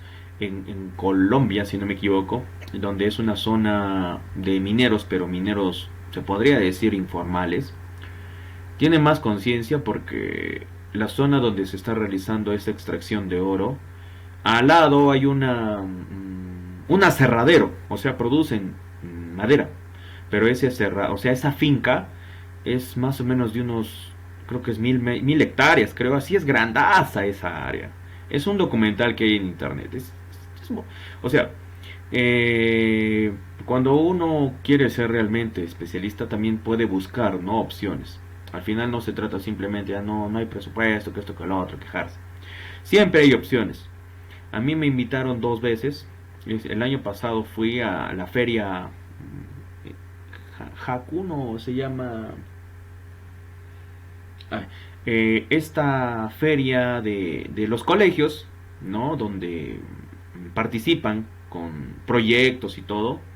Y yo me di cuenta que hasta de repente esos niños podrían saber qué hacer, porque ellos tenían mucha conciencia. Había muchos, de repente se lo habrían copiado, no sé, pero había muchos colegios que hablaban de el uso de una determinada especie de animalitos, que eran gusanitos, que se comían, y literalmente se comían el plástico. Ya hablaban del compostaje. Bueno, hace mucho ya se ha hablado de los jardines verticales, pero había muchas buenas, o sea, a mí me mandaron al área de medio ambiente y la verdad es que es interesante. Y eso mismo intentaron hacer en una mina, si no me equivoco era Pala, creo. Trajeron gusanos del extranjero, ya, así trajeron un montón de gusanos para hacer la famosa biolixiviación. O sea, no querían dejar ningún resto. Ya, y lamentablemente es que se tiene que estudiar bien. Si yo quiero ejecutar un nuevo método, yo lo que tengo que hacer es verificar mi realidad. Los gusanos no soportaron el clima, murieron los gusanitos. Ya, pero al final el objetivo era ese, o sea, ejecutar realmente las famosas tecnologías limpias. ¿Qué son tecnologías limpias? Tecnologías que yo voy a utilizar, pero sin dañar, o sea, no hablar de papeles. No, pero acá yo estoy cumpliendo el reglamento. No, realmente no dañar el ecosistema. Ya, las normas del ambiente, por cada norma, o sea, por cada ley de seguridad son 20 normas ambientales. Más o menos es así la diferencia. No es otro tema, ya los especialistas en medio ambiente también son otro tema. Porque ellos tienen que estar atentos a no toda la legislación y todo el tema. No sé, ahora sí si te quedó claro.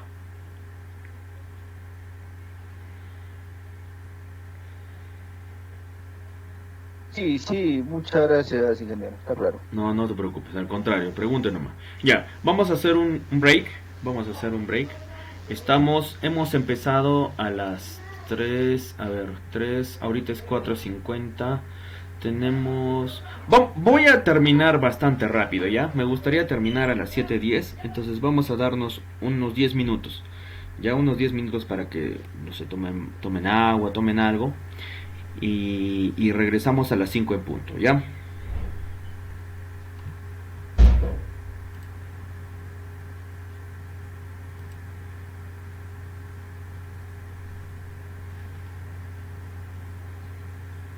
Si tienes más dudas, no, de repente has dejado tu mano levantada. Ya, entonces regresamos a las 5.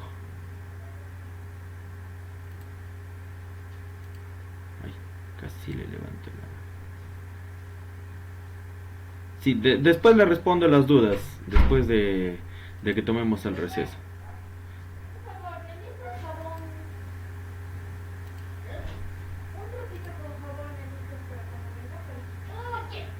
No le van a matar.